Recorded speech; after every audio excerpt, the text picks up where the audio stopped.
The primal cause, and the earth was without form and void, and darkness was upon the face of the deep. And the Spirit of God moved upon the face of the waters. Genesis 1:2. This city, with all its houses, palaces, steam engines, cathedrals, and huge, immeasurable traffic and tumult, what is it but a thought, but millions of thoughts made into one? A huge, immeasurable spirit of a thought embodied in brick, iron, smoke, dust, palaces, parliaments, coaches, docks, and the rest of it. Not a brick was made, but some man had to think of the making of that brick. Carlyle. For thousands of years, the riddle of the universe has been the question of causation. Did the egg come first, or did the chicken? The globe, says an Eastern proverb, rests upon the howdah of an elephant. The elephant stands upon a tortoise, swimming in a sea of milk. But then what? And what is life? As the Persian poet puts it, what without asking, hither hurried whence, and without asking whither hurried hence. It has been said that every man, consciously or unconsciously, is either a materialist or an idealist. Certainly, throughout the ages, the schools of philosophy, as well as individuals, have argued and quarreled, but always human thought through one or the other of these channels has rolled down the hill of speculation into the ocean of doubt. The materialist, roughly speaking, declares that nothing exists but matter and the forces inherent therein. The idealist declares that all is mind or energy and that matter is necessarily unreal. The time has come when people have become dissatisfied with these unceasing theories, which get them nowhere. And today, as the appreciation of a primal cause becomes more clearly defined, the spiritual instinct asserts itself determinedly. Give me a base of support, said Archimedes, and with a lever, I will move the world. And the base of support is that it all started with the mind. In the beginning, there was nothing, a fire mist. Before anything could come of it, there had to be an idea, a model on which to build. Universal mind supplied that idea, that model. Therefore the primal cause is the mind. Everything must start with an idea. Every event, every condition, everything is first an idea in the mind of someone. Before you start to build a house, you draw up a plan for it. You make an exact blueprint of that plan, and your house takes shape in accordance with your blueprint. Every material object takes form in the same way. The mind draws the plan. Thought forms the blueprint, well drawn or badly done, as your thoughts are clear or vague. It all goes back to the one cause. The creative principle of the universe is the mind, and thought is the eternal energy. But just as the effect you get from electricity depends upon the mechanism to which the power is attached, so the effects you get from the mind depend upon the way you use it. We are all of us dynamos. The power is there, unlimited power. But we've got to connect it up to something, set it some task, give it work to do, else are we no better off than the animals. The 7 wonders of the world were built by men with few of the opportunities or facilities that are available to you. They conceived these gigantic projects first in their own minds, pictured them so vividly that their subconscious minds came to their aid and enabled them to overcome obstacles that most of us would regard as insurmountable. Imagine building the pyramids of Giza, enormous stone upon enormous stone, with nothing but bare hands.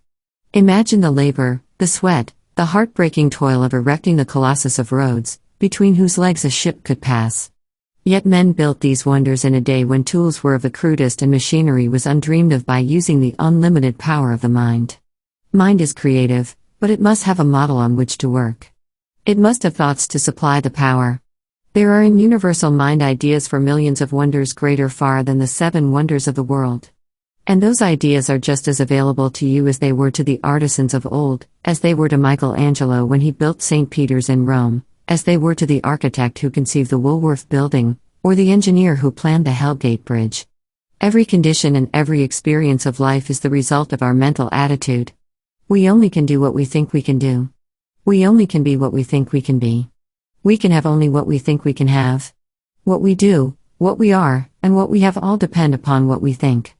We can never express anything that we do not first have in mind. The secret of all power, all success, all riches is in first thinking powerful thoughts, successful thoughts, thoughts of wealth, of supply. We must build them in our own minds first. William James, the famous psychologist, said that the greatest discovery in 100 years was the discovery of the power of the subconscious mind.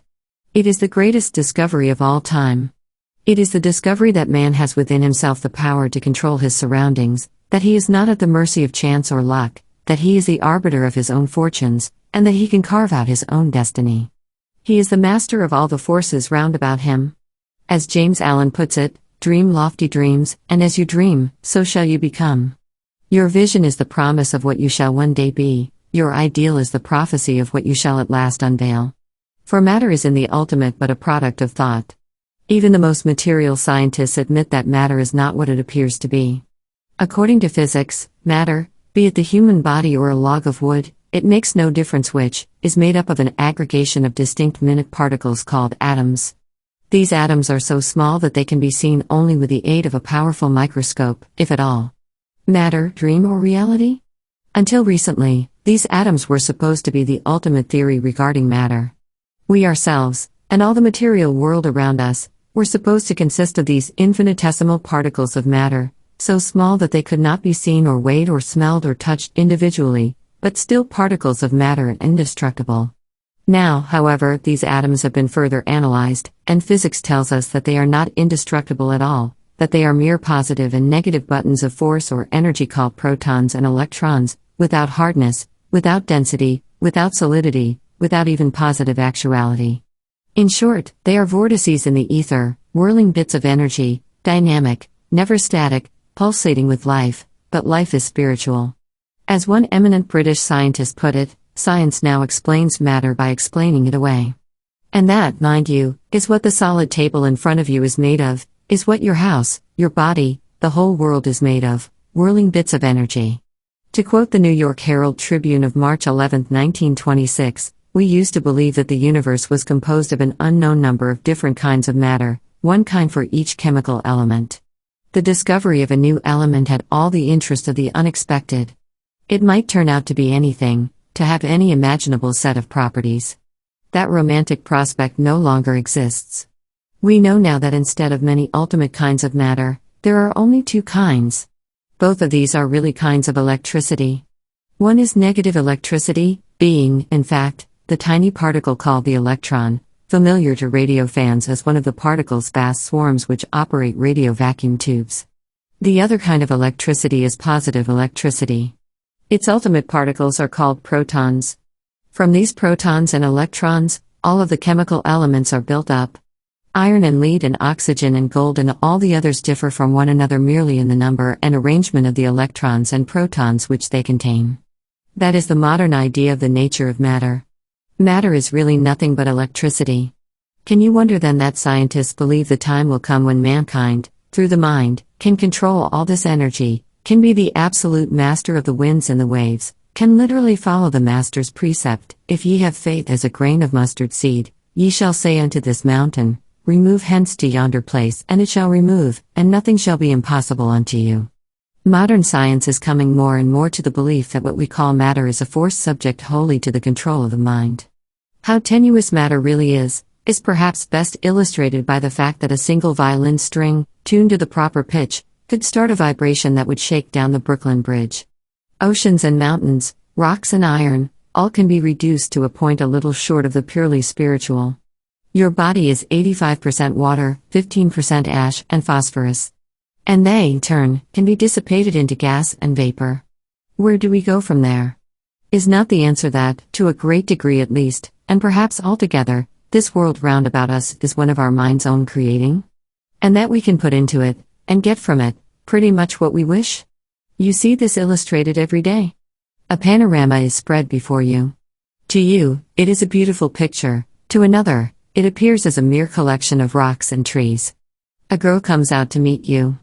To you, she is the embodiment of loveliness, to another, all that grace and beauty may look drab and homely. A moonlit garden, with its fragrant odors and dew-drenched grass, may mean all that is charming to you, while to another, it brings only thoughts of asthma or fever or rheumatism. A color may be green to you that to another is red. A prospect may be inviting for you that to another is rugged and hard. To quote Applied Psychology by Warren Hilton, the same stimulus acting on different organs of sense will produce different sensations.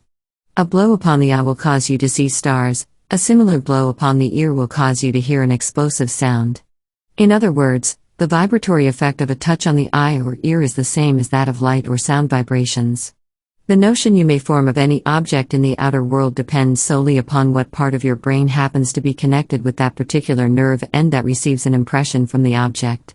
You see the sun without being able to hear it because the only nerve ends tuned to vibrate in harmony with the ether waves set in action by the sun are nerve ends that are connected with the brain center devoted to sight. If, says Professor James, we could splice the outer extremities of our optic nerves to our ears and those of our auditory nerves to our eyes, we should hear the lightning and see the thunder, see the symphony and hear the conductor's movements. In other words, the kind of impressions we receive from the world about us, the sort of mental pictures we form concerning it, in fact, the character of the outer world, the nature of the environment in which our lives are cast, all these things depend for each one of us simply upon how he happens to be put together, upon his individual mental makeup. In short, it all comes back to the old fable of the three blind men and the elephant. To the one who caught hold of his leg, the elephant was like a tree. To the one who felt his side, the elephant was like a wall. To the one who seized his tail, the elephant was like a rope. The world is, to each one of us, the world of his individual perceptions. You are like a radio receiving station. Every moment thousands of impressions are reaching you. You can tune in on whatever ones you like, on joy or sorrow, success or failure, optimism or fear. You can select the particular impressions that will best serve you, you can hear what you want to hear, you can shut out all disagreeable thoughts and sounds and experiences, or you can tune in on discouragement and failure and despair. Yours is the choice. You have within you a force against which the whole world is powerless.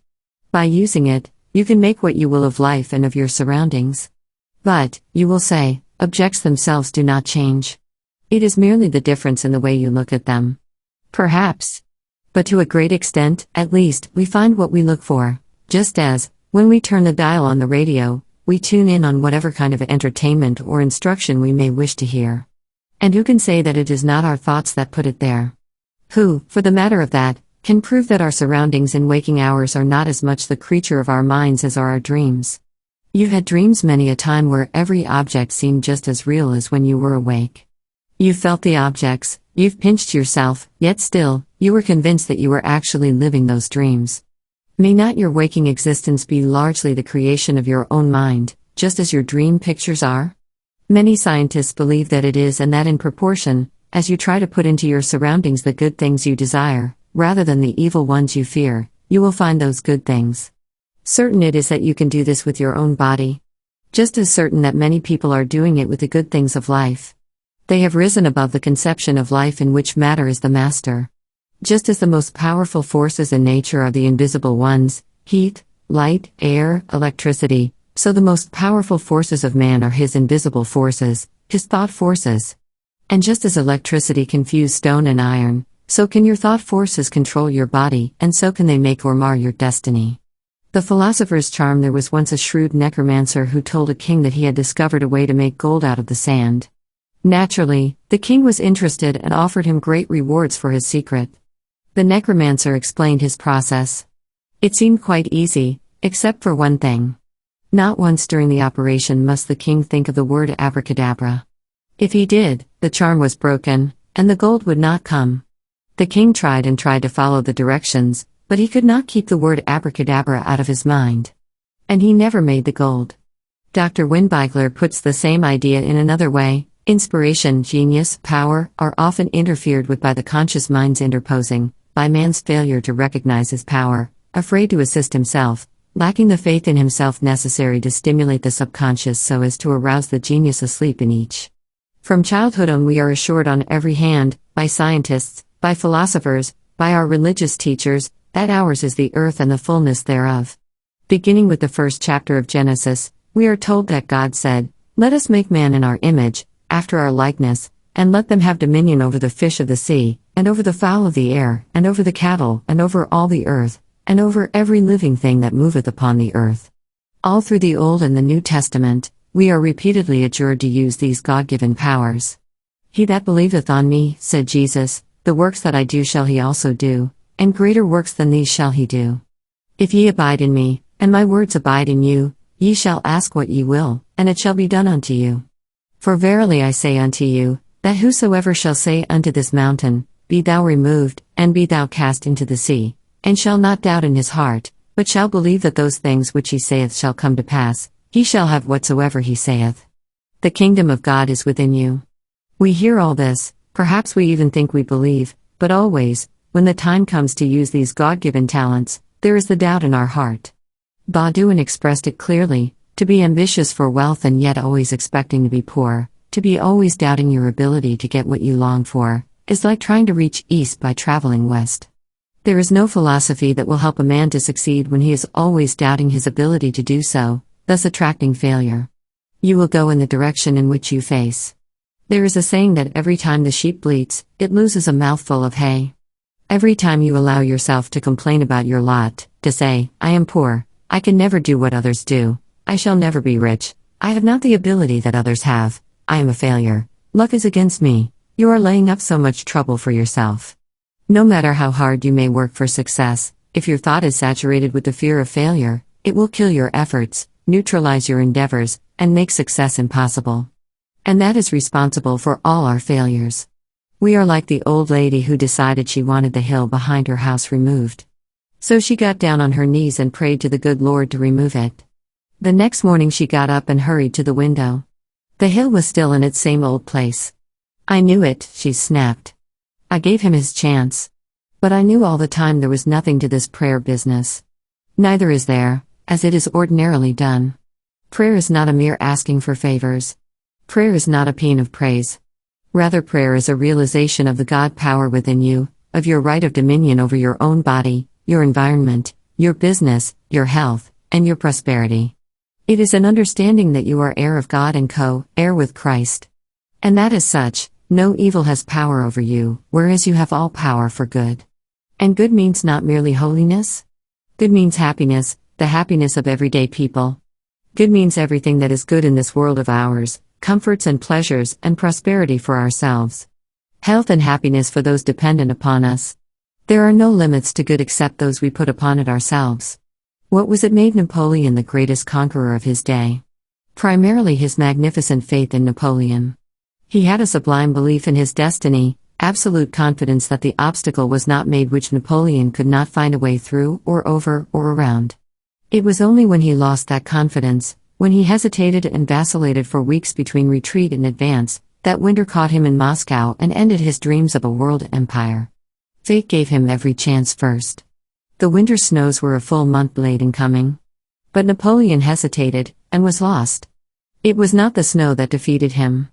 It was not the Russians. It was his loss of faith in himself. The kingdom of heaven is within you. Heaven is not some faraway state, the reward of years of tribulation here. Heaven is right here, here and now. When Christ said that heaven was within us, he meant just what he said, that the power for happiness, for good, for everything we need in life is within each one of us.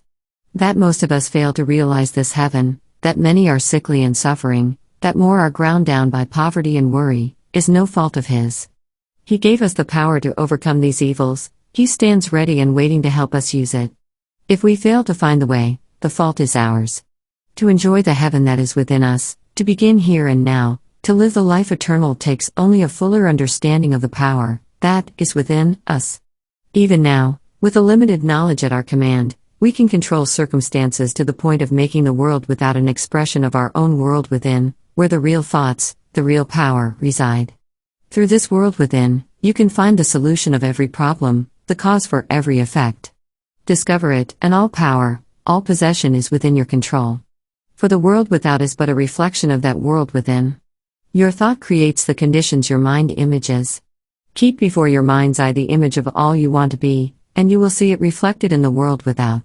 Think abundance, feel abundance, believe abundance, and you will find that as you think and feel and believe, abundance will manifest itself in your daily life. But let fear and worry be your mental companions, thoughts of poverty and limitation dwell in your mind, and worry and fear, limitation and poverty will be your constant companions day and night. Your mental concept is all that matters. Its relation to matter is that of idea and form. There has got to be an idea before it can take form. As Dr. Terry Walter says, the impressions that enter the subconscious form indelible pictures, which are never forgotten, and whose power can change the body, mind, manner, and morals, can, in fact, revolutionize a personality.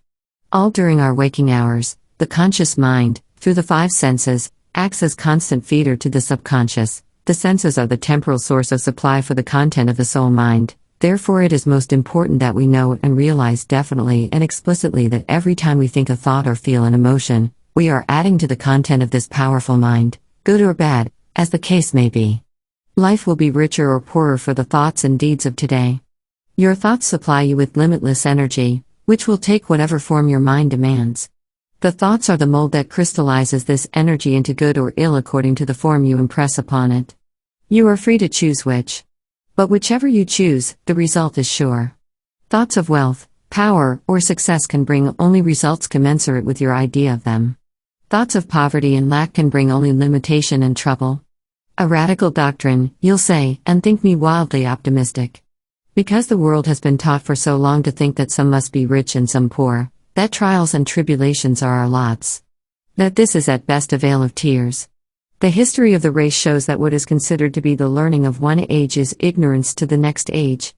Dr. Edwin E. Slauson, editor of Science Service, speaking of the popular tendency to fight against new ideas merely because they were new, said, "All through the history of science, we find that new ideas have to force their way into the common mind in disguise, as though they were burglars instead of benefactors of the race." And Emerson wrote, "The virtue in most requests is conformity. Self-reliance is its aversion. It loves not realities and creators, but names and customs." In the ages to come, man will look back upon the poverty and wretchedness of so many millions today and think how foolish we were not to take advantage of the abundance all about us. Look at nature, how profuse she is in everything. Do you suppose the mind that image that profuseness ever intended you to be limited, to have to scrimp and save in order to eke out a bare existence? There are hundreds of millions of stars in the heavens. Do you suppose the mind which could bring into being worlds without number in such prodigality intended to stint you of the few things necessary to your happiness? What is money but a mere idea of mind, a token of exchange? The paper money you have in your pockets is supposed to represent so much gold or silver currency. There are billions upon billions of this paper money in circulation, yet all the gold in the world amounts to only about $8 billion. Wealth is in ideas, not in money or property. You can control those ideas through your mind. Reduced to the ultimate, to the atom or to the electron, everything in this world is an idea of the mind. All of it has been brought together through the mind. If we can change the things we want back into mental images, we can multiply them as often as we like and possess all that we like. To him that hath, take as an example the science of numbers. Suppose all numbers were of metal, that it was against the law to write figures for ourselves. Every time you wanted to do a sum in arithmetic, you'd have to provide yourself with a supply of numbers, arrange them in their proper order, and work out your problems with them. If your problems are too abstruse, you might run out of numbers and have to borrow some from your neighbor or from the bank. How ridiculous, you say. Figures are not things, they are mere ideas, and we can add them or divide them or multiply them or subtract them as often as we like. Anybody can have all the figures he wants. To be sure, he can. And when you get to look at money in the same way, you will have all the money you want. To him that hath shall be given, and from him that hath not shall be taken away even that which he hath. To him that hath the right idea, everything shall be given, and from him who hath not that right idea shall be taken away everything he hath. Thought externalizes itself. What we are, depends entirely upon the images we hold before our mind's eye. Every time we think, we start a chain of causes that will create conditions similar to the thoughts which originated it. Every thought we hold in our consciousness for any length of time becomes impressed upon our subconscious mind and creates a pattern that the mind weaves into our life or environment. All power is from within and is therefore under our own control. When you can direct your thought processes, you can consciously apply them to any condition, for all that comes to us from the world without is what we've already imaged in the world within. Do you want more money? Sit you down now quietly and realize that money is merely an idea. That your mind is possessed of unlimited ideas. That being part of the universal mind, there is no such thing as a limitation or lack. That somewhere, somehow, the ideas that shall bring you all the money you need for any right purpose are available for you. That you have but to put it up to your subconscious mind to find these ideas. Realize that, believe it, and your need will be met. What things soever ye desire, when ye pray, believe that ye receive it, and ye shall have it. Don't forget that believe that ye receive it. Thus it is that image is the thing you want in your subconscious mind. And this it is that brings it to you. Once you can image the belief clearly in your subconscious mind, whatsoever it is that ye ask for, ye shall have it. The source of all good, of everything you wish for, is the universal mind, and you can reach it only through the subconscious. And universal mind will be to you whatever you believe it to be, the kind and loving Father whom Jesus pictured, always looking out for the well-being of his children, or the dread judge that so many dogmatists would have us think. When a man realizes that his mind is part of the universal mind, when he realizes that he is only to take any right aspiration to this universal mind to see it realized, he loses all sense of worry and fear. He learns to dominate instead of cringe. He rises to meet every situation, secure in the knowledge that everything necessary to the solution of any problem is in his mind, and then that he has but to take his problem to his universal mind to have it correctly answered. For if you take a drop of water from the ocean, you know that it has the same properties as all the rest of the water in the ocean, the same percentage of sodium chloride. The only difference between it and the ocean is in volume. If you take a spark of electricity, you know that it has the same properties as the thunderbolt, the same power that moves trains or runs giant machines in factories. Again, the only difference is in volume. It is the same with your mind and universal mind. The only difference between them is in volume. Your mind has the same properties as the universal mind, the same creative genius, the same power over all the earth, and the same access to all knowledge. Know this, believe it, use it, and yours is the earth and the fullness thereof. In the exact proportion that you believe yourself to be part of the universal mind, sharing in its all power, in that proportion can you demonstrate the mastery over your own body and over the world about you. All growth, all supply is from the world within. If you would have power, if you would have wealth, you have but to image it on this world within, on your subconscious mind, through belief and understanding. If you would remove discord, you have but to remove the wrong images, images of ill health, worry, and trouble from within. The trouble with most of us is that we live entirely in a world without. We have no knowledge of that inner world which is responsible for all the conditions we meet and all the experiences we have.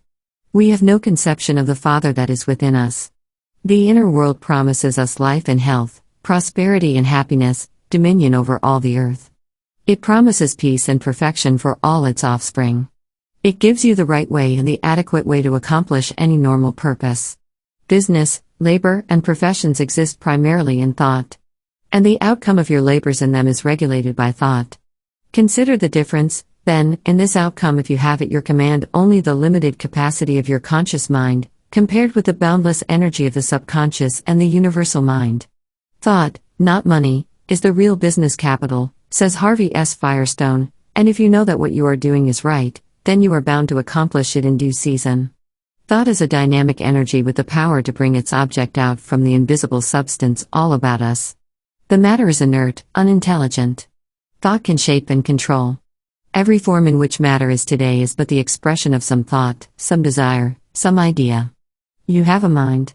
You can originate thought. And thoughts are creative. Therefore you can create for yourself that which you desire. Once you realize this, you are taking a long step towards success in whatever undertaking you have in mind. More than half the prophecies in the scriptures refer to the time when man shall possess the earth, when tears and sorrow shall be unknown and peace and the plenty shall be everywhere. That time will come. It is nearer than most people think possible. You are helping it along. Every man who is honestly trying to use the power of the mind in the right way is doing his part in the great cause. For it is only through mind that peace and plenty can be gained. The earth is laden with treasures as yet undiscovered. But they are every one of them known to universal mind, for it was universal mind that first imaged them there. And as part of the universal mind, they can be known to you. How else did the prophets of old foretell, thousands of years ago, the airplane, the cannon, the radio? What was the genius that enabled Ezekiel to argue from his potter's wheel, his water wheel, and the stroke of the lightning to an airplane, with its wheels within wheels, driven by electricity and guided by man? How are we to explain the descriptions of artillery in the Apocalypse and the astonishing declaration in the Gospels that the utterances of the chamber would be broadcast from the housetops? To the manner-born few of us have any idea of our mental powers. The old idea was that man must take this world as he found it. He'd been born into a certain position in life, and to try to rise above his fellows was not only the height of bad taste but sacrilegious as well. An all-wise providence had decreed by birth the position a child should occupy in the web of organized society. For him to be discontented with his lot, for him to attempt to raise himself to a higher level, was tantamount to tempting providence. The gates of hell yawned wide for such scatterbrains, who were lucky if in this life they incurred nothing worse than the ribald scorn of their associates. That is the system that produced aristocracy and feudalism. That is the system that feudalism and aristocracy strove to perpetuate. The new idea, the basis of all democracies, is that man is not bound by any system, that he need not accept the world as he finds it. He can remake the world with his own ideas. It is merely the raw material. He can make what he wills of it. It is this new idea that is responsible for all our inventions, all our progress. Man is satisfied with nothing. He is constantly remaking his world. And now more than ever will this be true, for psychology teaches us that each one has within himself the power to become what he wills. Learn to control your thought. Learn to imagine in your mind only the things you want to see reflected there. You will never improve yourself by dwelling upon the drawbacks of your neighbors. You will never attain perfect health and strength by thinking of weakness or disease. No man ever made a perfect score by watching his rival's target. You have got to think strength, think health, think riches. To paraphrase Pascal, our achievements today are but the sum of our thoughts of yesterday. For thought is energy. Mental images are concentrated energy. And energy concentrated on any definite purpose becomes power. To those who perceive the nature and transcendency of this force, all physical power sinks into insignificance. What is imagination but a form of thought? Yet it is the instrument by which all the inventors and discoverers have opened the way to new worlds. Those who grasp this force, be their state ever so humble, their natural gifts ever so insignificant, become our leading men. They are our governors and supreme lawgivers, the guides of the drifting host which follows them as by an irrevocable decree. To quote Glenn Clark in the Atlantic Monthly, whatever we have of civilization is their work, theirs alone. If progress was made, they made it. If spiritual facts were discerned, they discerned them. If justice and order were put in place of insolence and chaos, they wrought the change. Never is progress achieved by the masses. Creation ever remains the task of the individual. Our railroads, our telephones, our automobiles, our libraries, our newspapers, our thousands of other conveniences, comforts, and necessities are due to the creative genius of but 2% of our population. And the same 2% own a great percentage of the wealth of the country. The question arises, who are they? What are they? The sons of the rich? College men? No, few of them had any early advantages. Many of them have never seen the inside of a college. It was a grim necessity that drove them, and somehow, some way, they found a method of drawing upon their genie of the mind, and through that inner force, they have reached success. You don't need to stumble and grope. You can call upon your inner forces at will. There are 3 steps necessary: first, to realize that you have the power; second, to know what you want; third, to center your thought upon it with singleness of purpose. To accomplish these steps takes only a fuller understanding of the power that is within you. But what is this power? Where should you go to locate it? Is it a thing, a place, an object? Has it bounds, form, or material shape? No. Then how shall you go about finding it? If you have begun to realize that there is a power within you, if you have begun to arouse in your conscious mind the ambition and desire to use this power, you have started on the pathway of wisdom. If you are willing to go forward, to endure the mental discipline of mastering this method, nothing in the world can hinder you or keep you from overcoming every obstacle. Begin at once today to use what you have learned. All growth comes from practice. All the forces of life are active: peace, joy, power. The unused talent decays. Open the door. Behold, I stand at the door and knock. If any man hears my voice and opens the door, I will come into him and will sup with him and he with me. So let us make use of this dynamo, which is you. What is going to start it working? Your faith, the faith that is begotten of understanding. Faith is the impulsion, the propulsion of this power within. Faith is the confidence, the assurance, the enforcing truth, the knowing that the right idea of life will bring you into the reality of existence and the manifestation of the all-power. All cause is in mind, and mind is everywhere. All the knowledge there is, all the wisdom there is, all the power there is all about you, no matter where you may be. Your mind is part of it. You have access to it. If you fail to avail yourself of it, you have no one to blame but yourself. 4. As the drop of water in the ocean shares in all the properties of the rest of the ocean water, so you share in that all power, all wisdom of mind. If you have been sick and ailing, if poverty and hardship have been your lot, don't blame it on fate. Blame yourself. Yours is the earth and everything that's in it. But you've got to take it. The power is there, but you must use it. It is round about you like the air you breathe. You don't expect others to do your breathing for you. Neither can you expect them to use your mind for you. Universal intelligence is not only the mind of the creator of the universe, but it is also the mind of man, your intelligence, your mind. Let this mind be in you, which was also in Christ Jesus. So start today by knowing that you can do anything you wish to do, have anything you wish to have, be anything you wish to be. The rest will follow. Ye shall ask what ye will, and it shall be done unto you.